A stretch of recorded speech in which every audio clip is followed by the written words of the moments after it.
Africa Media Live TV. Kindly subscribe to our YouTube channel to get updated on the trending gist, latest news all over the world.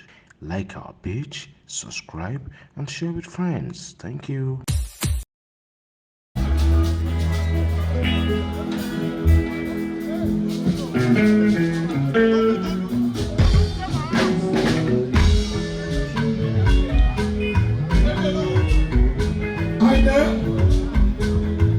Olori Omoba, Akile Ijemu, Ewe Oye Amori, Ewe Oye Amori, Ewe Oye Amori, Ewe Oye Amori, Olori Omoba, Ewe Oye Amori, Ewe Oye Amori, Ewe Oye Amori, Olori Omoba. Alaga Moni, Omole Laleju. Obe kọ́mọ́dà bàbá tó bí mi lọ́mọ, obe kọ́ni fọ́mọ ẹ̀ wá sí wò.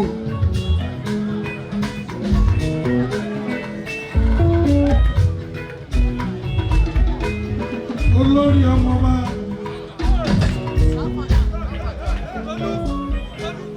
Ọdún lóṣù bá ti mú ìwà sílẹ̀ ayé.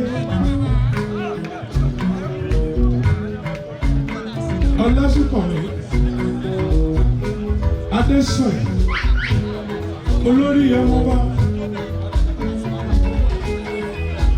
ọdún lóṣù bá ti bù ìwọ sáyé, ẹ kí wá sí wù Olori Omoba o.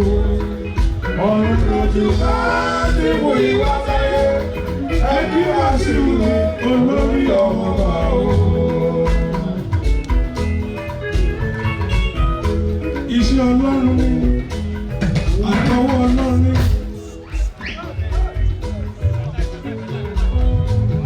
Olori Omoba, ohun tó Olúwa bá ṣe, ó yẹ ká dúpẹ́ lọ́wọ́ Olúwa àti kábíyèsí Àwùjalẹ̀. Ọ̀pẹ́ pẹ̀lú ọgbàtẹ̀ wọlé, Síkírù Káyọ̀dé, torí Adéṣọ̀yà. Olori Omoba, Ọlásùnkànmí mi o, Àyìndé Màṣá, Olori Omoba, ọkọ olórí, Olori Omoba, ọkọ olórí Emmanuel, Olori Omoba, ọkọ olórí Emmanuel, Olori Omoba, Akilẹ̀ gbogbo Ìjẹ̀bú, Olori Omoba, Àyìndé Màṣá mi. Olori Omoba, Adéṣọ̀yà o Wàsíù. Olori Omoba, Ewe Oye Amori, Ewe Oye Amori, Ewe Oye Amori, Olori Ọba Màdì Mọ́rí. Ewe Oye Amori, Ewe Oye Amori, Ewe Oye Amori, Olori Ọba Màdì Mọ́rí.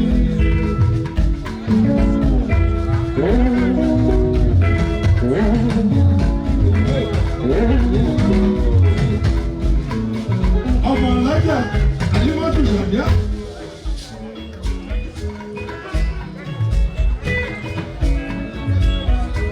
Òfé tó máa nà ọmọ tó bí mi lọ́mọ. Wọ́n ti kọrin. Báyìí tẹ́ wọ́n sí o. Olori Omoba, Akilẹ̀ Ìjẹ̀bú. Ẹni Ọlọ́run náà jẹ́ farawé. Ọ̀run lòṣùpá tí mú ìwọ sáyé. Ẹ̀kú àti Olori Omoba. Ọ̀run lòṣùpá tí mú ìwọ sáyé. Ẹkú ayọ̀ ẹkú ìdùnnú. Tàbí náà kú ọ̀làjùmọ̀ ọmọ tó bí mi lọ́mọ. Ọ̀rẹ́ ayọ̀ gbogbo Yorùbá. Olori Omoba, Akilẹ̀ gbogbo Ìjẹ̀bú. Ọkọ Emmanuel, àwọn MC, mo ti ní MC.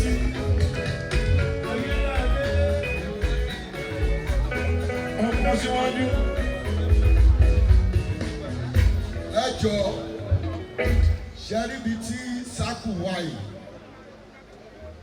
àyè mú sínú àyè. Africa Media Live TV. Kindly subscribe to our YouTube channel to get updated on the trending gist, latest news all over the world. Like our page, subscribe, and share with friends. Thank you.